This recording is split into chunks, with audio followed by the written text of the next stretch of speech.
Okay, there's a lot to get to, so let's get right into it. Everyone should be pretty familiar with the so-called Great American Eclipse at this point, which are up on the screen here. This is the 2017 eclipse, and this is the coming April 8th, 2024 eclipse. And this image is showing a lot of the eclipses that are to come in the next 30 years or so. I believe there's a total of 68 total solar eclipses in this century, meaning this is just a small portion of them. However, you will notice that there is this eclipse right here, and then the other one right here over Africa and the Middle East that is making a very similar pattern to the one that we see in the United States of America and that we refer to as the Great American Eclipse. Or someone referred to it like that and it kind of caught on. I don't know if they are officially known as that. But in the context of everything that has been encoded into the news and the media to transpire during the 7 years in between these two eclipses, it should be called the Great American Eclipse, given the ritual destruction of America that has been encoded within it. This is to say that there isn't a name for these yet, because this is the first eclipse that transpires on August 2nd, 2027.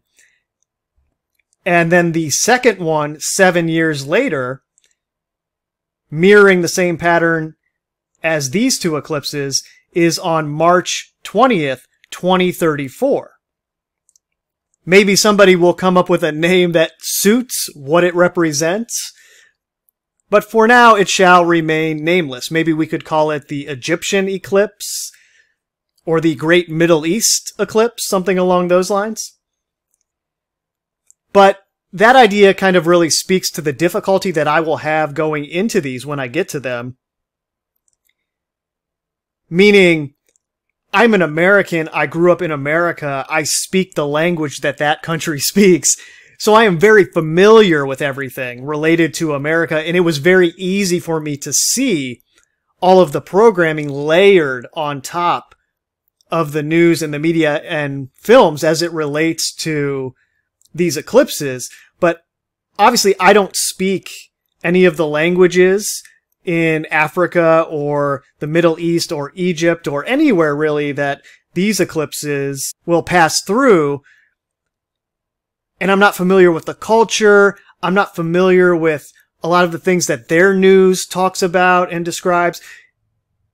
And accordingly, it's going to be near impossible for me to decode what's going on there in the coming 7-year window that those eclipses will occur, like I did for these United States eclipses. Accordingly, I'm not even going to try to do it other than in a loose way, and you'll see when I get to that information at the very end. But I just wanted you to know that this is coming, and the point of this video is to get to these two eclipses right here and do a briefer, looser examination of them in the context of the examination that I've done on these two. This is a closer image of the two eclipses.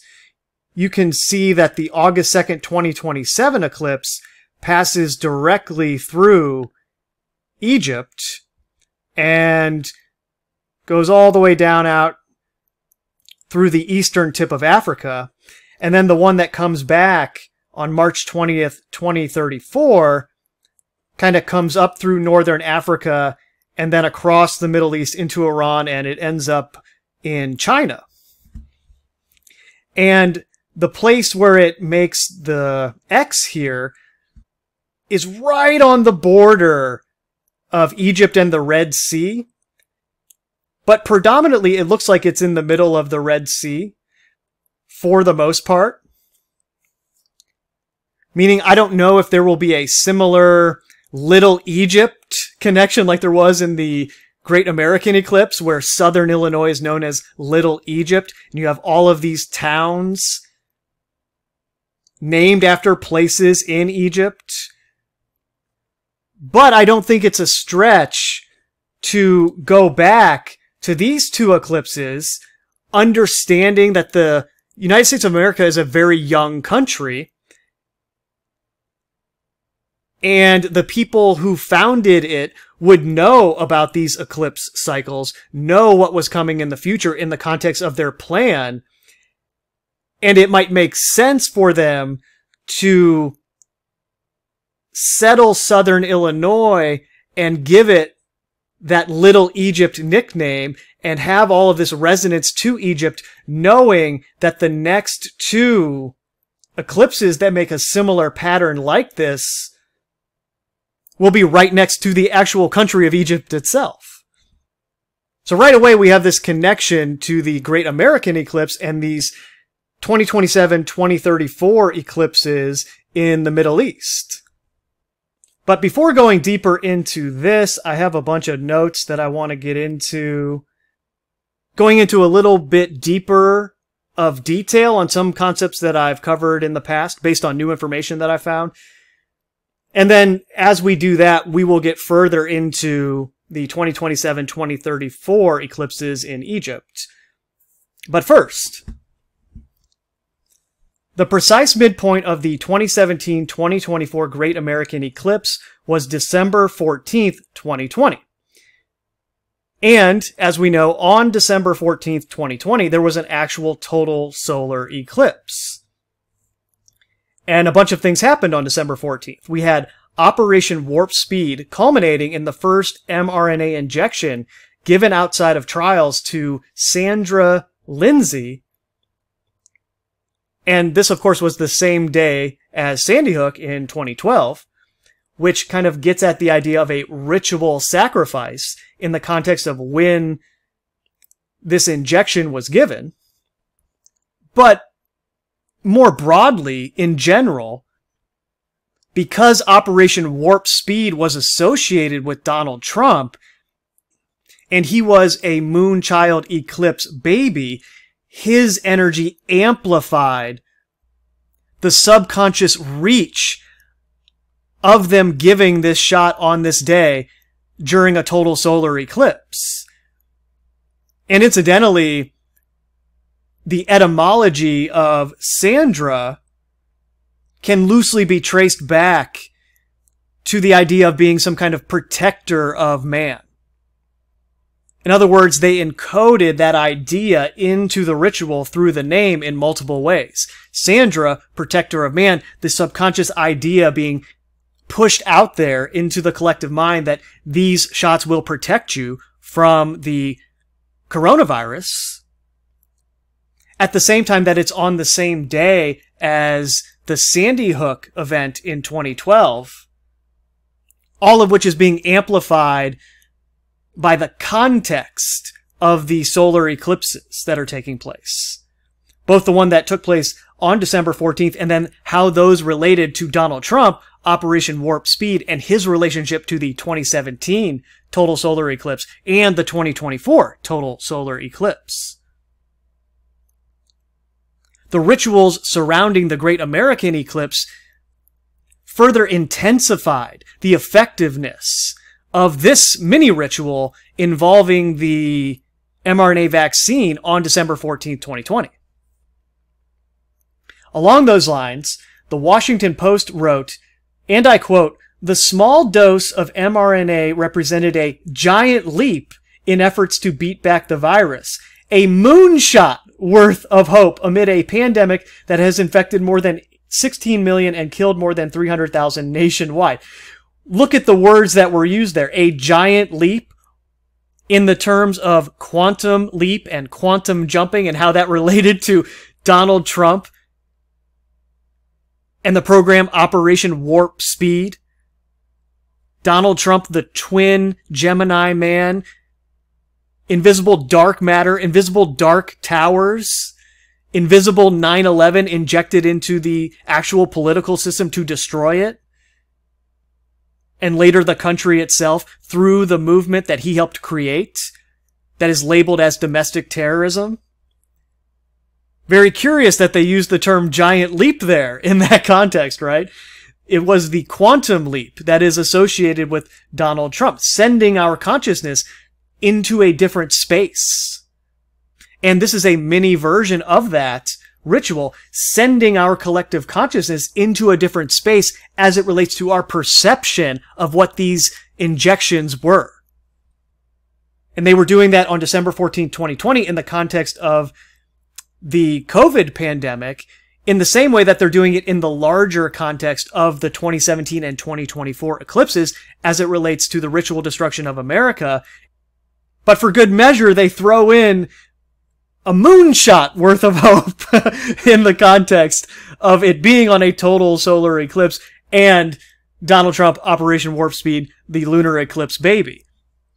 Then, also on December 14th, speaking of these mini rituals in relation to the larger ritual, the Electoral College certified Joe Biden as President of the United States of America, which then also simultaneously amplified the coming January 6th, 2021 scripted insurrection in the exact same terms that I was just going over relating to Donald Trump and the Great American Eclipse. This Operation Warp Speed mini ritual on December 14, 2020 during a total solar eclipse solidified the election interference narrative in a way that it could be intensified as the excuse that they would use on January 6th to justify what we saw in the media and their claims of there being some kind of insurrection that took place, some kind of massive domestic terrorist event that took place. About a month before December 14, 2020, remember that we had the November 18th, 2020 discovery of the Utah monolith, which was later posted to Instagram on November 20th. And think of that in the context of the last video I did on the Donald Trump 2001 monolith in the United Nations Plaza as it related to the 9/11 monolith that was at Ground Zero. Well, it just so happens that this mysterious monolith that allegedly had been sitting where it was in the Utah desert for years before it was quote-unquote discovered randomly. And that transpires just about a month before this total solar eclipse on December 14th, which had a simultaneous dual purpose to amplify both the COVID vaccine narrative and the domestic terrorist narrative that are both associated with Donald Trump. And then remember that just 7 days after December 14th, 2020, there was also that December 21st, 2020 so-called Great Conjunction of Jupiter and Saturn that was all over the news when that was going on. Also, because they later changed the name to COVID, it's easy to forget that it was originally the coronavirus pandemic. And you just break down the word, coronavirus. We know that the sun's corona is the outermost part of the sun's atmosphere, and the corona is usually hidden by the bright light of the sun's surface, which makes it difficult to see without using special instruments. However, the corona can be viewed during a total solar eclipse. What are the odds that we would have the coronavirus pandemic in the middle of these two great American total solar eclipses? Especially when you go research the history of the term coronavirus and find out that it was coined in 1968, which, as I went into in a couple videos, has a very special relationship to 9/11 via the 9/11 1968 plane crash in France and the 2001 A Space Odyssey monolith connections, because that movie was released in 1968. Additionally, now we have this fact that the coronavirus term itself was coined in 1968, 33 years before 9/11, with the understanding that the coronavirus as a solar event associated with eclipse would be a part of the second 9/11, associated with the twin of 9/11, Donald Trump, during his first presidency. Which then further ties in that idea about One World Trade Center rising in between the two twin towers in the shape of a needle in between 9/11 and Donald Trump's election on 11/9/16, and the fact that this first mRNA injection was given to somebody in the United States of America at the exact midpoint between the two eclipses, December 14th, 2020, on a total solar eclipse, where the corona is visible. And interestingly, someone left a comment on a video pointing out that the first confirmed case of the coronavirus was in Washington near Seattle, which of course has the Space Needle. And then you have the tie-in between 2001: A Space Odyssey and the needle. And additionally, the idea that it was in Washington, which is associated with the founding of America, and you can further associate it with the ritual destruction of America via the Great American Eclipse. Everything about the coronavirus and COVID was symbolically planned into this larger ritual.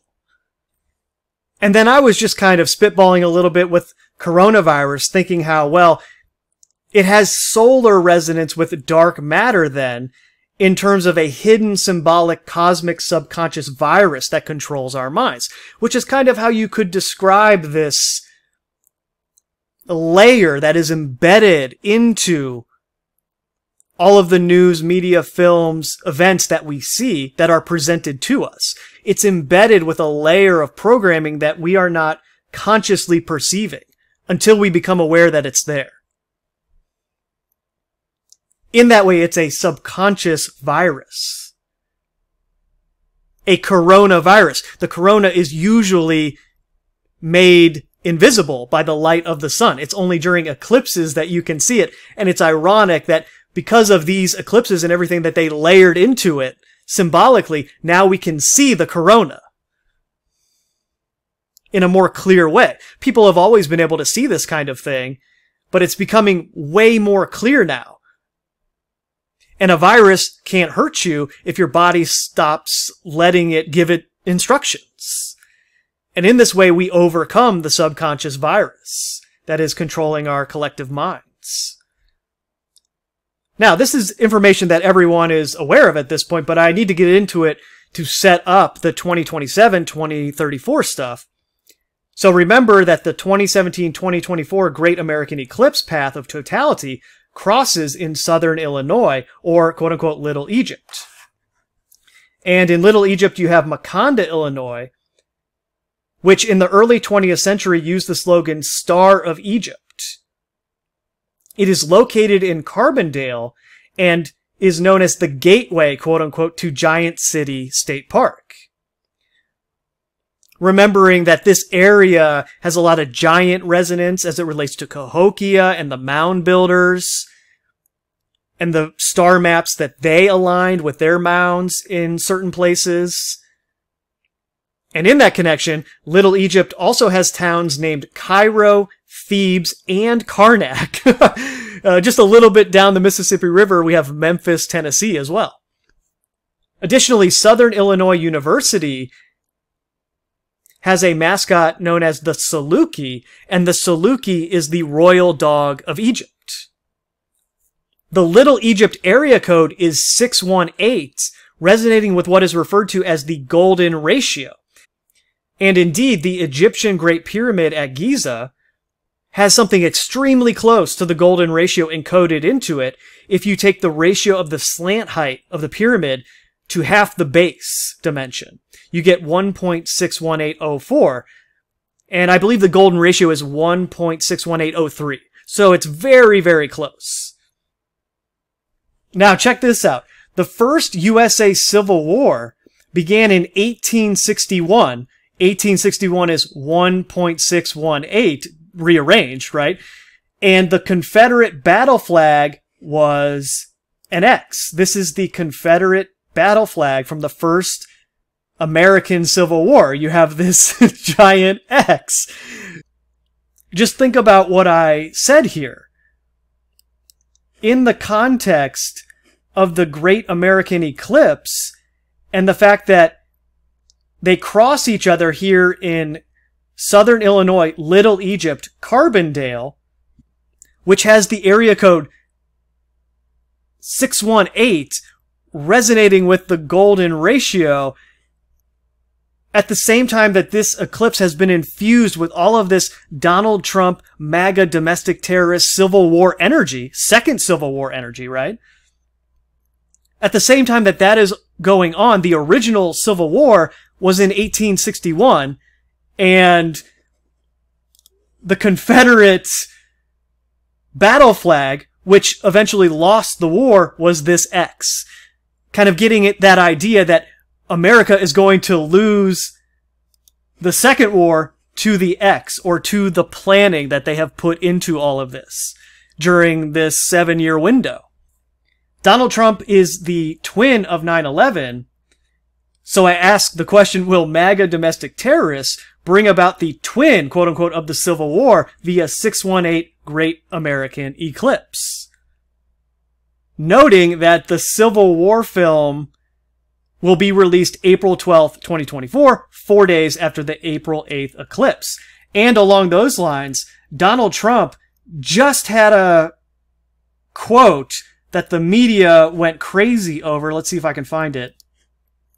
Here it is. Let me highlight this so I don't forget it. Trump says there will be a bloodbath if he loses the election. Now that's some programming if I've ever seen it. Especially if you think along the lines of the idea that Donald Trump is chosen to lose the next election, and they reaffirm all of the election interference narratives that were around the last election, and was the excuse given for the insurrection. Well, apply that this time around. If people think that their vote just wasn't counted and they were cheated again out of the election, what would they be able to justify?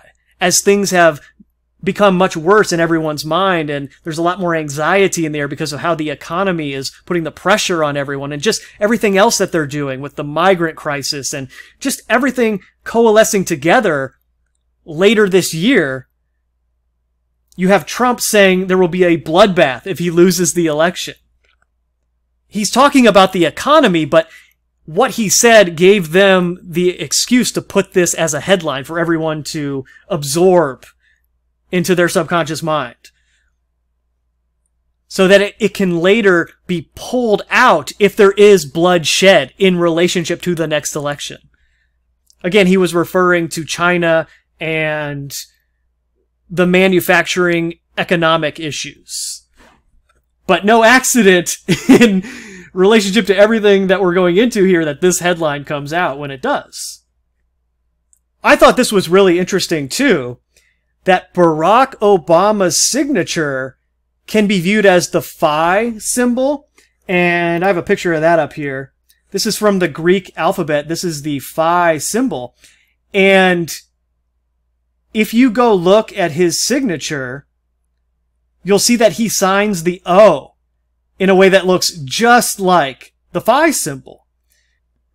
And that's just an interesting little tidbit of information in the context of the fact that Barack and Michelle Obama were executive producers, at least credited as such, of Leave the World Behind, and Leave the World Behind essentially encodes the Great American Eclipse into it. So you have this phi 618 connection to Barack Obama and Leave the World Behind. As I got into with the Matthew Perry stuff, Julia Roberts was in the Friends episode, the one after the Super Bowl, but I did not realize at the time that that was a 2-part episode, and she was only in part 2. So I'm wondering out loud here, as in the second eclipse after the Super Bowl, the one after the Super Bowl part 2, the April 8th, 2024 eclipse, the one after the 2017 eclipse, part 2, after the Super Bowl. That episode that Julia Roberts was in aired after Super Bowl 30, or XXX, in 1996. The stage of the halftime show was an X, and I have a picture of that. Oh, that's the wrong one, but we'll get to that. This is an actual picture of the halftime show, and you can see that the stage is an X.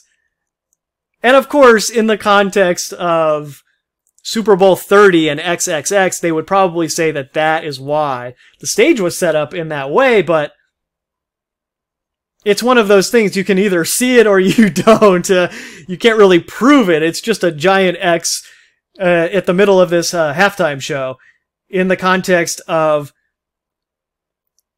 the X that these two eclipses make over the United States of America, and the fact that Leave the World Behind encodes it, and Julia Roberts was in the Friends episode, the one after the Super Bowl.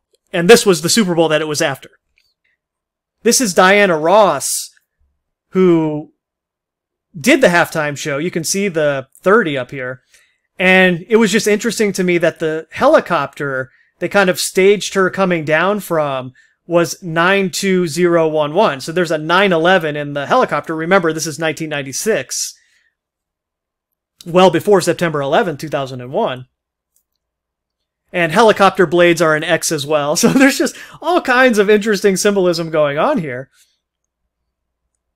Especially if you view it in terms of two 911s, as in the twin of 911, where this X would be featuring in that symbolism of the second 911, which was the world 911 in the context of COVID. That pandemic was the world 9/11. I don't think people have quite realized or appreciated that yet. That's what it was. And that's kind of getting further at the idea that I was going into in the last video about Donald Trump being the twin monolith, except his is in the United Nations Plaza. And through his influence, during these two great American eclipses, they took 9/11 worldwide. Especially in the sense that Donald Trump's MAGA resistance movement, the pro-nationalist Trump supporters, are mirrored all over the world in the form of the pro-nationalist resistance that are referred to as far-right conspiracy theorists that are against democracy. The second 9/11 took that worldwide because everyone was experiencing the exact same conditions at the exact same time via the pandemic and the lockdowns and just all of the programs that they were trying to integrate during that time. As we speak right now, Europe is introducing a digital ID into the European Union. Oh, I left a comment on one of the videos that I've done on this eclipse, which is far too many at this point. I really want to move on to something else, but haven't been able to get there yet. But I left a comment about caribou, and if anybody had any information about what that might mean symbolically, because nothing really stuck out to me when I first saw it. And for those of you who don't know, the last town in America that the 2024 April 8th eclipse will go through is Caribou, Maine. So it comes in through Eagle Pass and it exits through Caribou, Maine. Well, it just so happens that I finally figured out what it was referring to when I realized that the April 8th eclipse makes landfall in Mexico near Mazatlan. And I know that is not how you would pronounce it if you spoke Spanish, so forgive me. But this comes from the Nahuatl language and means land of deer.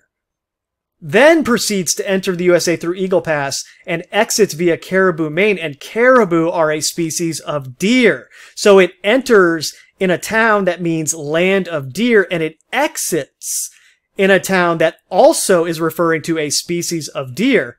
And I think this is why Leave the World Behind has the deer symbolism on the poster and in the film. It's in the context of the ritual destruction of America, or the twin of 9/11, via Donald Trump, Gemini Man Moonchild, and the 2017-2024 Great American Eclipse.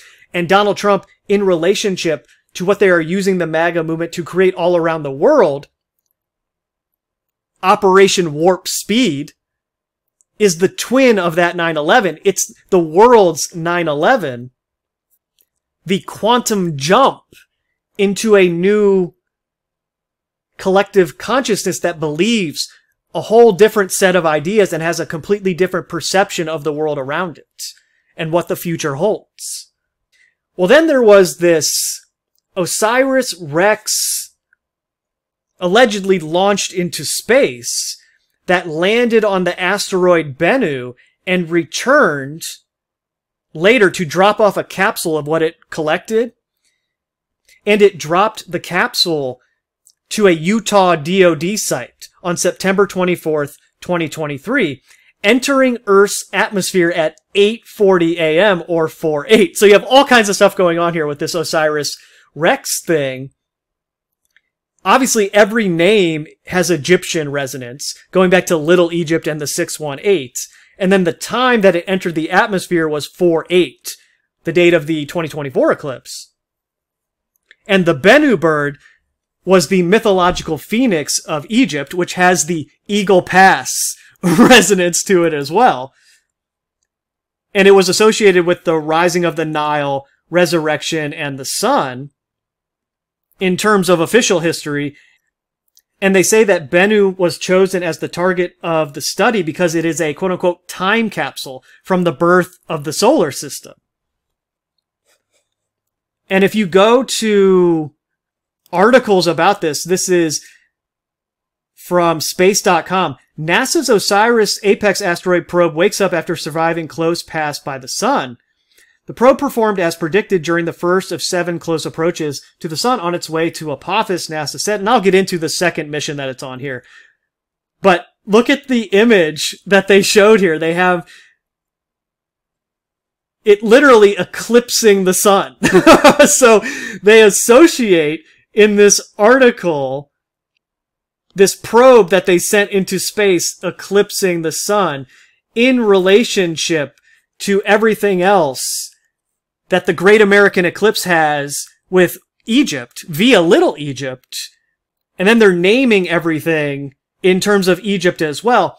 And this goes way back that NASA has been encoding all of the stuff that it does along these lines. I mean, you can go back to Bill Cooper's book. Not that I trust him any more than anyone else, but Bill Cooper laid out these NASA rituals way back in the 1990s and how they encode everything along these lines. So it's not surprising that they're doing this out in the open, but I think this adds a deeper layer to it, that you had that Utah monolith in connection with the December 14th, 2020 total solar eclipse and everything that was going on that day. So remember, you have the Utah monolith discovered in November 2020 that was right on the heels of that December 14th, 2020 total solar eclipse and everything that I went over that transpired on that day as it related to the larger ritual. And then 3 years later, all of this Egyptian-themed stuff from space drops a capsule back into Utah on September 24th, 2023. And we've just recently had those stories about how the monoliths are back. And I think one was in Wales, which probably relates to what's going on with the royal family in some way, shape, or form, and the ritual that they're doing through Cape Middleton right now. I don't know enough about that. I haven't really looked into it, but I'm sure it relates to that in some way. But also, it probably relates to the larger ritual like this Utah monolith did. And I wanted to get into that just a little bit deeper in terms of Osiris and Isis and how that could be viewed as the eyes, where you break it down as O's, the 2 eyes, and Iris, and then Isis is eyes, or 2 eyes. So you have the 2 eyes with the 2 irises. And they say Isis and Osiris are married. This is from one of Plutarch's essays. Isis and Osiris were enamored of each other and consorted together in the darkness of the womb before their birth, i.e., they were together as the eyes in the darkness of the womb before being exposed to light. And this is where you get the ideas of no man has ever unveiled Isis in the occult traditions. Manly Hall talks a lot about that. Well, Isis and Osiris are the eyes, the iris, and the pupil married together. And in the myth, they say that Osiris is slain by Set, meaning the iris is slain. And then you have the expansion of the pupil and the darkness that would bring on. And then eventually Osiris is brought back to life. And you have all of this vital principle of nature stuff going with the phallic imagery and the obelisks and capstones and everything along those lines. But also, this probe was called Osiris-Rex, and RX, up here with the big R and the small x, is what an ophthalmologist, an MD or optometrist, provides to correct your vision with a pair of eyeglasses with corrective lenses. So look at this. You have O's iris and REX, or a new prescription for the eyes, metaphorically speaking, reintroducing REX, a new prescription, via the subconscious Great American Eclipse ritual, continued on the next eclipse ritual in Egypt and the Middle East. OSIRIS-REx was renamed to OSIRIS-APEX for its next mission, which will be to land on the Apophis asteroid in April 2029. So the OSIRIS-REx probe was named that on its first mission to land on Bennu, the Egyptian phoenix, and it brought back that sample, dropped it in Utah, where that monolith was found, and then it went on to its next mission, where they renamed it to OSIRIS-APEX, to land on a different asteroid named Apophis. I hope that makes sense. And also, hopefully this makes more sense now. When they were referring to OSIRIS-APEX, it's the same probe, they just renamed it. So it's the same probe that has this eclipse imagery that they show here on space.com. Apep, also spelled Apepi or Apophis, was the ancient Egyptian deity who embodied darkness and disorder, and known as the enemy of Ra, or opponent of light, Mat, which is kind of known as order or truth. Apophis appears in art as a giant serpent and is known as the Lord of Chaos. An apex, of course, is the highest point or top of something, and they say that it probably will get there in April of 2029. So you ask the question, what does that mean symbolically? The highest point or top of chaos? Remembering that the asteroid's name means that, the Lord of Chaos. So we symbolically will be at the height of chaos. Incidentally, in Terminator 3 Rise of the Machines, 6:18 p.m. is the time of Judgment Day, and the AI machines come from the year 2029, which is the year in the original timeline when John Connor and the Resistance destroyed Skynet. Just an interesting little tie-in there to 618 Little Egypt 2029 and the 2027-2034 Middle East eclipse. That makes the same X pattern over the Red Sea and southern Egypt that the Great American Eclipse makes over Carbondale, Illinois. Then, 5 days after OSIRIS-REx dropped the capsule into Utah was September 29, 2023, and there was a bunch of things that happened on that day. SAW-X was released, which has interesting symbolism along the lines that I was just getting into with OSIRIS-REx and the O's and the iris, or the eyes, where you have this literal X being depicted coming out of eyes that are looking up at the sky in the context of a horror movie, right? And everything they're associating via the contrived division in the country with destruction and possible blood spilling, as Trump just alluded to. You have SAW-X resonating with this eclipse and that imagery here. On the same day, the Las Vegas Sphere opened, and I'm sure you've all seen that. It's where U2 took up a residency, and there's probably all kinds of stuff relating to U2 as well, but I haven't really gotten into any of that yet. The only thing I noted here for the time being is that Luxor has a relationship to Las Vegas because, of course, the Luxor Hotel is in the shape of a pyramid that resembles the Great Pyramid of Giza, and it has a sphinx outside of it, right? So Las Vegas opening this sphere has a lot of Egyptian resonance just in terms of the town, and it has a lot of world resonance with everything that's encoded via Las Vegas. There's a mini Eiffel Tower, all kinds of things along those lines. Then also you have The Creator released, which has an AI theme where it's similar to Terminator. There's a war with machines going on. And interestingly, in the context of the plot, the actual device that is terrorizing everyone is coming from the sky. It's this giant ship that is run via artificial intelligence that they just send to a place and it maps it out with lasers and destroys it. But more broadly, it centers around the idea of this creation that sort of blended human beings with machines in a deeper way. And this child can save everybody along those lines because it can control the artificial intelligence. And there's probably a metaphor in there about what they plan to do to us via transhumanism and the merger with machines, and how if they can turn us into that kid, as it were, their agenda will succeed because by merging with it, we will not resist it. Tempted by the idea of having more power and being able to control things in a way that we can't currently. And then also on the same day, there was a supermoon, also known as a harvest moon. So in the context of these two eclipses in America, go figure that September 29th, 2023, just a month before Matthew Perry's death ritual and the release of Leave the World Behind, the world premiere on October 25th, and then the nationwide release on November 22nd, you have all of this stuff taking place on a supermoon. Knowing that that Matthew Perry death ritual is coming in the context of Leave the World Behind, and how Leave the World Behind then relates to the ritual destruction of America.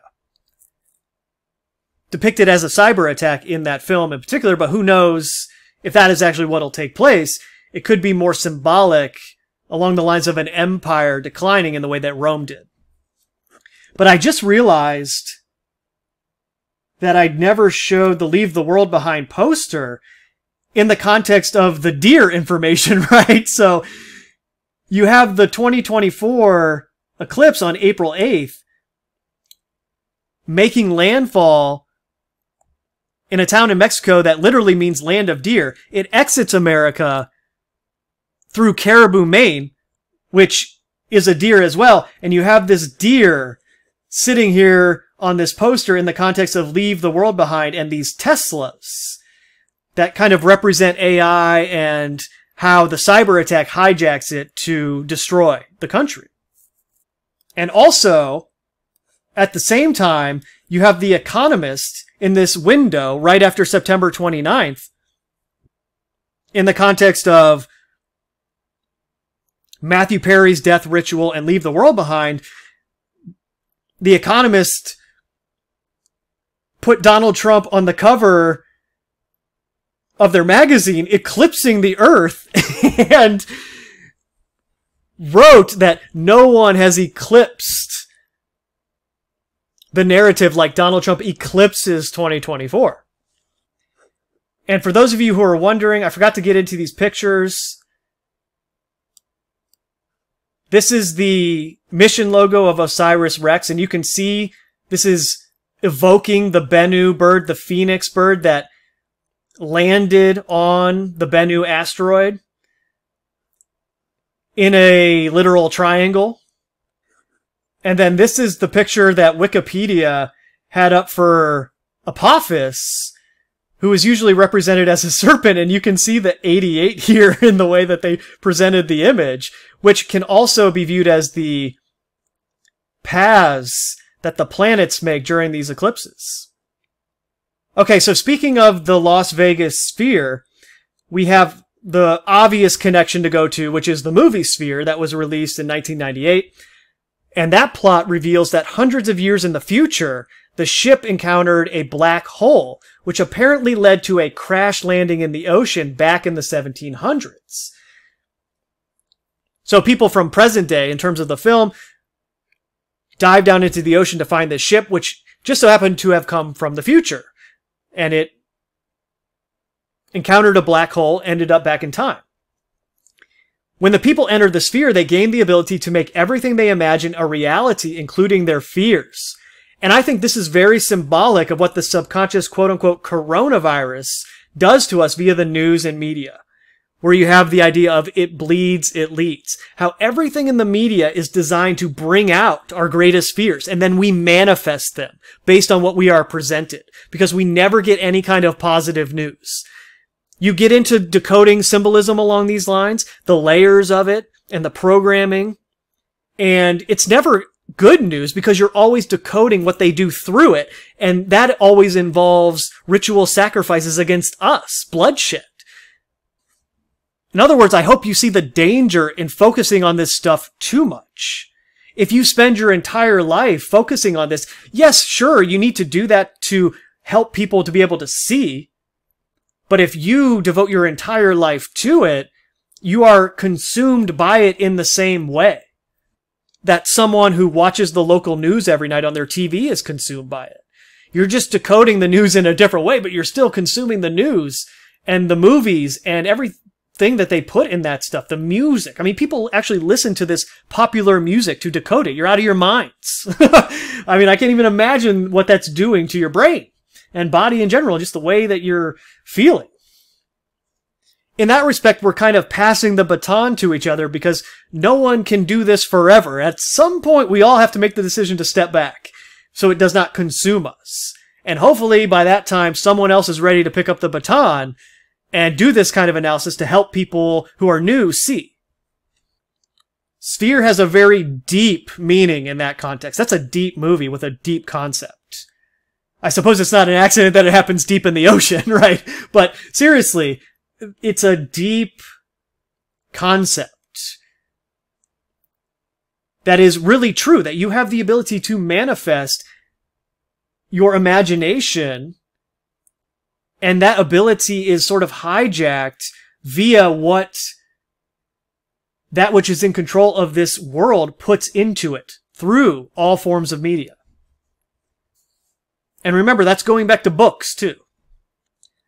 Also remember that Zemeckis, who was behind Back to the Future and all of the 9/11 encoded into that film, directed Contact as well, which came out in 1997, a year before Sphere, where a message from Vega is decoded by applying an extra dimension to the schematics, which then allows human minds to travel through a Stargate, quote-unquote, or portal, to make contact, quote-unquote, with an alien intelligence while inside the sphere that drops through the device.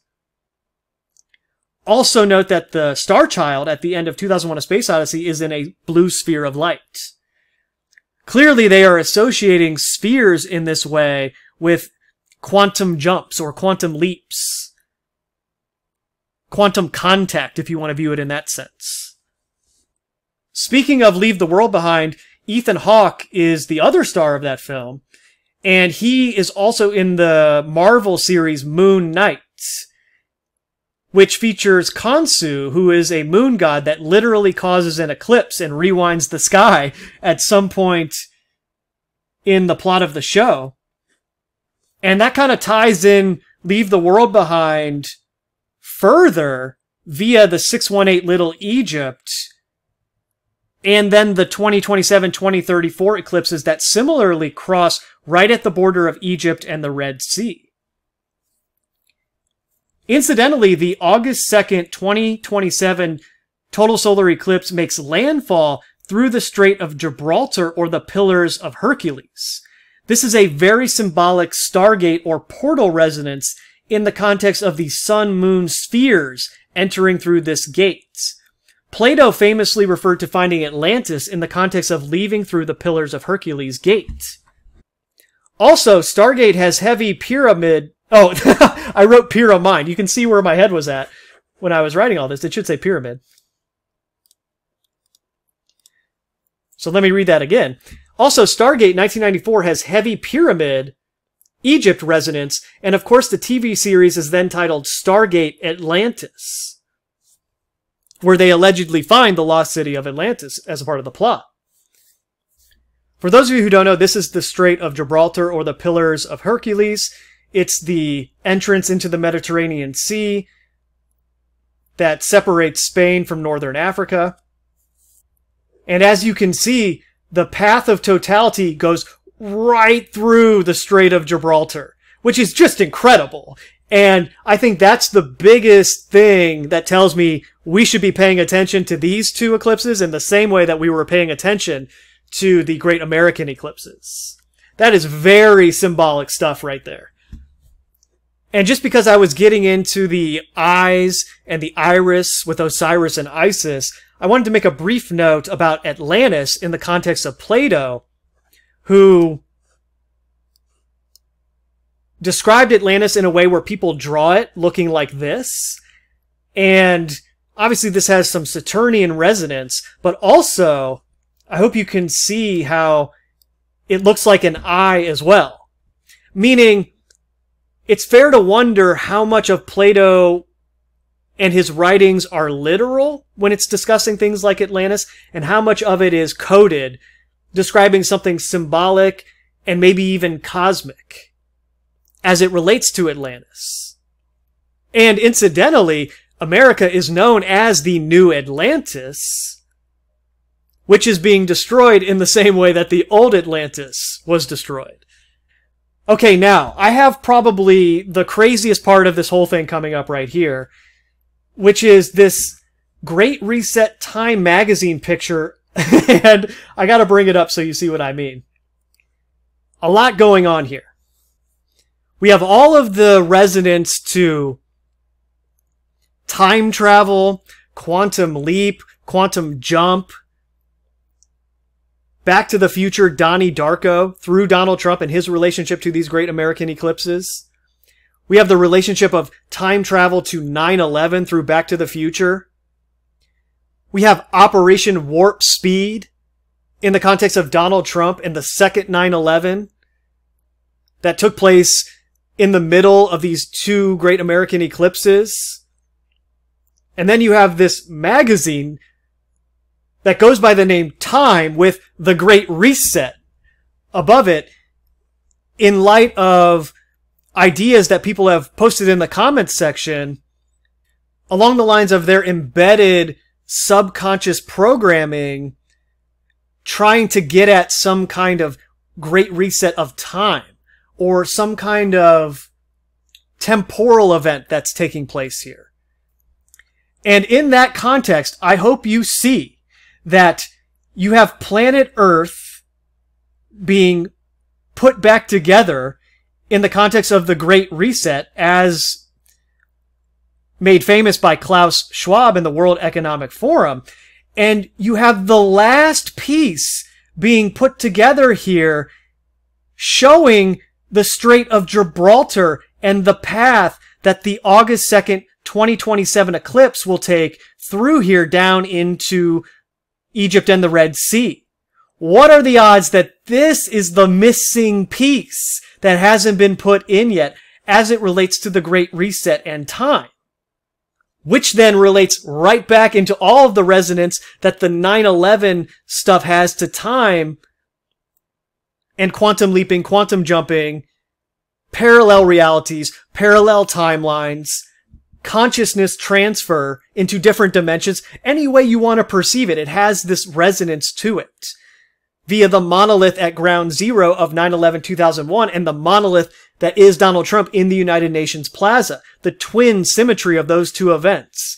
Taking the 9/11 ritual and making it worldwide. And then you have the missing piece to the Great Reset, which is going to be here, exemplified by the 2027 eclipse and what will transpire in the Middle East. Remember, this is where Egypt, Israel, Mecca, Saudi Arabia is. Iran, it's all there. I wonder if people who are aware on this level in these countries could decipher this thing in a similar way, and it would point to where the agenda is headed, maybe towards an Israeli expansion into Iran, as coordinated through these two eclipses, separated by 7 years. Just an unbelievable magazine cover, right? So just to make this super clear, this is the Strait of Gibraltar, or the Pillars of Hercules, where Plato said Atlantis could be found, going through this gate. Then you have the Great Reset from Time magazine in relationship to the ancient civilization of Atlantis that was allegedly more advanced than us and possibly had scientific technology that we can only dream of. It would seem like magic to us. And it was lost along the way via the flood. Everything was destroyed.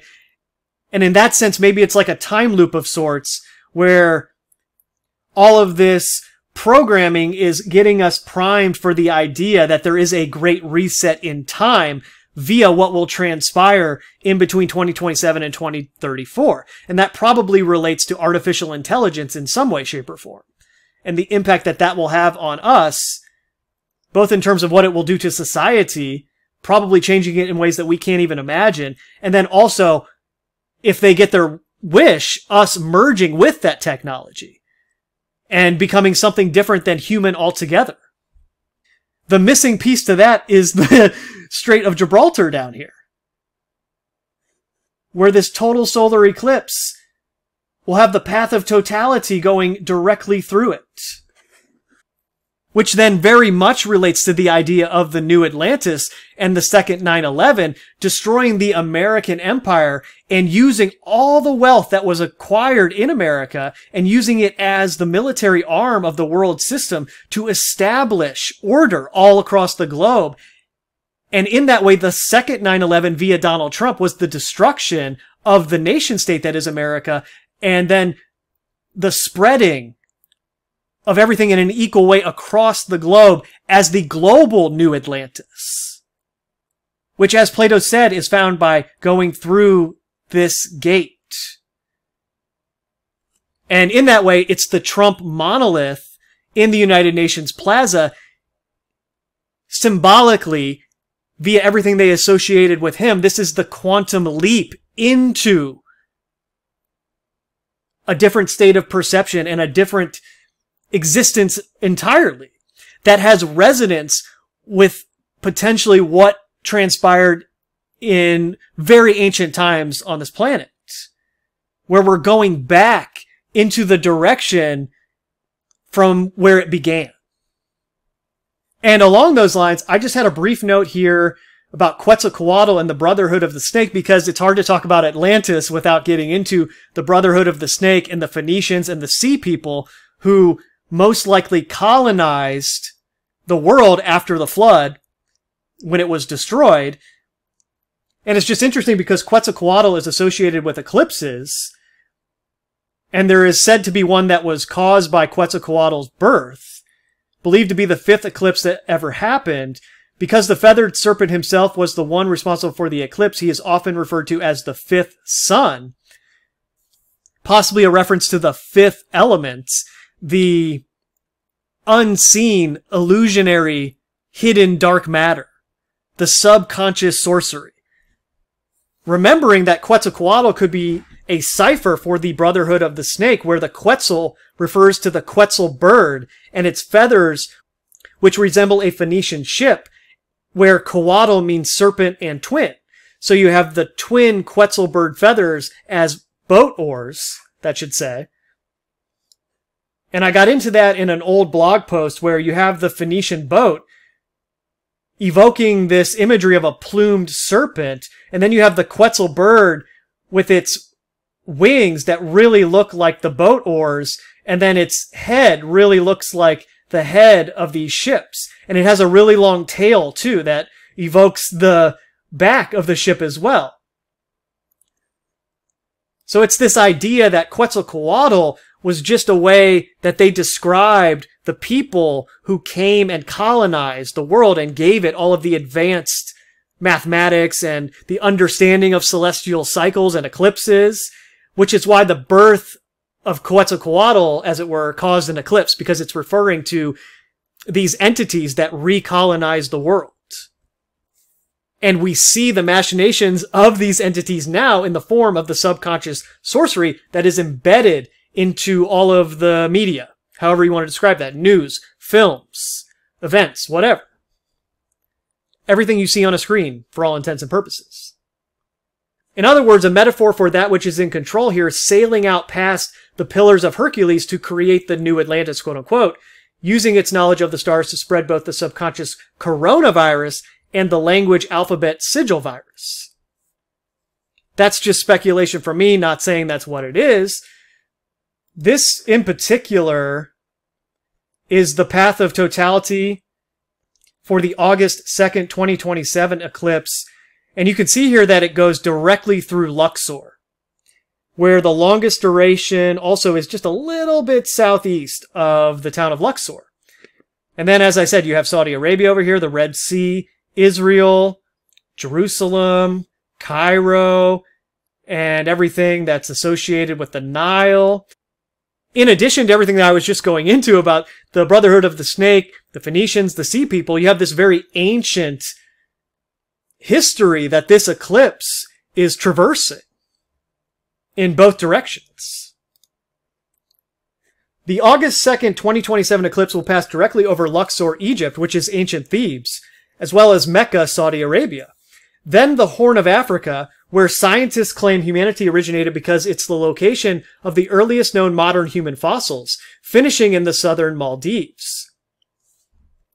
The Luxor Temple is an ancient Egyptian temple complex located on the east bank of the Nile River in the city now known as Luxor, or ancient Thebes. It was dedicated to the rejuvenation of kingship. And I can imagine, just thinking out loud, how Prince William, being born on an eclipse himself, will probably tie in to this eclipse coming up in 2027 and 2034 as it ties into the rejuvenation of kingship and the fact that the path of totality goes over Luxor. The Karnak temple complex at Luxor contains the temple of Amun-Ra, considered to be where that god lived on earth with his wife, Mut, and son Khonsu, god of the moon, who also have temples at the site. And remember that Khonsu was in Moon Knight, which also featured Ethan Hawke, tying back in Leave the World Behind, Little Egypt in the Great American Eclipse, 618, the Great Pyramid, and this August 2nd, 2027 eclipse that goes through Egypt.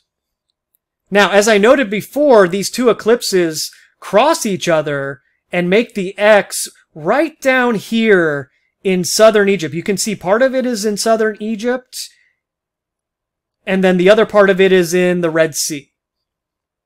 So Red Sea X, biblical importance as it relates to Israel and its expansion.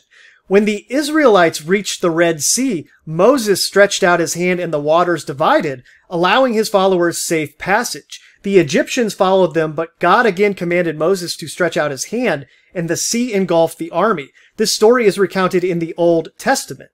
For the prophets, Jesus and the New Testament apostles, Israel's physical salvation at the Red Sea became a code word for salvation. Israel's prophets constantly appealed to the Exodus as the basis for calling the nation to obedience. The yearly Passover feast commemorated the salvation of Israel's firstborn.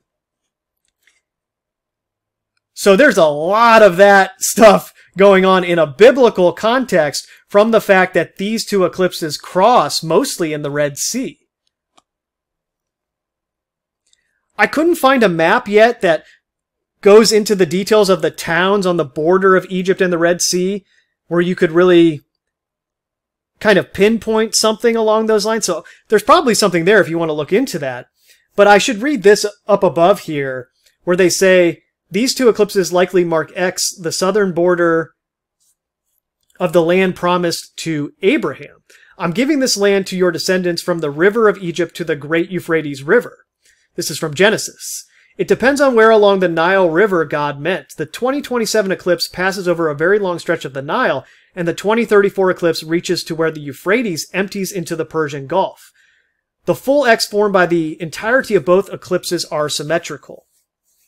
Again, as I've said before, I'm not a biblical scholar, so I can't really speak to the veracity of these types of claims, but very interesting that there's this biblical angle here as well, especially considering what's going on currently with Israel and Palestine, as well as considering the fact that the 2034 eclipse will cross the Red Sea through Medina and into Iran. And we know that Iran has long been a target for Middle East expansion along the lines of Iraq and Afghanistan. So reading the tea leaves a little bit, you could see how the narratives surrounding these two eclipses might relate to some kind of expansion into Iran. The March 20th, 2034 eclipse is a spring equinox total solar eclipse. I mean, that seems like a big deal. Passes through a lot of different countries. Starts in Brazil, then into Northern Africa, then Egypt, Saudi Arabia, Kuwait, Iran, Afghanistan, Kashmir, India, Pakistan, Tibet, and ending in Western China. The March 20th, 2034 eclipse will pass through Medina, where Muhammad died. August 2nd, 2027 eclipse will pass through Mecca, where Muhammad was born. Very interesting in terms of Albert Pike's alleged letter about the 3 world wars and the relationship between Islam, Christians, and Jews in the context of Israel and the Middle East X eclipses, as I was just going into, as it relates to Iran. Especially knowing what we know about how the Great American Eclipses encoded the ritual destruction of America. Also, according to the biblical timeline, the 2000th anniversary of the crucifixion and resurrection of Jesus Christ, which occurred around the spring Passover, will be sometime between 2027 and 2034 AD, because this, in the timeline, happened in 27 AD, between 27 AD and 34 AD. So 2,000 years from those dates, 2027 and 2034. Whew, that was a lot. Let's see if I forgot anything. Oh yeah, I did. A couple things. I'm hoping you guys can help me out on this one. Some very lazy Anon posted this, but didn't give a link to what it's from. Obviously, it's a cartoon on Netflix, but I couldn't find anything more along those lines, but it's pretty much everything here, right? You have this eclipse in the context of the Statue of America, known as the Statue of Liberty, largely associated with freedom, and it is about to be subsumed by a tidal wave of water, going back to the Matthew Perry water ritual, which also then ties it into the flood myth surrounding Atlantis and the Bible. So you have this eclipse in the context of this tidal wave about to destroy the Statue of Liberty, and there's a helicopter right next to it, which again, as I was going into with Diana Ross, the helicopter blades are an X, meaning it's the X eclipse in the context of the ritual destruction of America. So I don't know where this is from, but someone who makes cartoons for Netflix knows what's happening, is all I can say. And also it's interesting that the Super Bowl was in Las Vegas this year before the April 8th, 2024 eclipse, and they made a big deal about how there was a torch inside the stadium. Meaning you could view it along those lines too, like this water is about to extinguish the fire that is the torch of freedom. But that's it. If you take anything from this video, please remember this part. It's the most important. I've never seen clues quite this obvious ahead of time before, so pay attention to this. The Strait of Gibraltar being the missing piece to the Great Reset in the context of these 2 eclipses in 2027 and 2034 that will make the X here over the Red Sea and southern Egypt, and the fact that the first path of totality goes right through the Strait of Gibraltar. That's it. Later.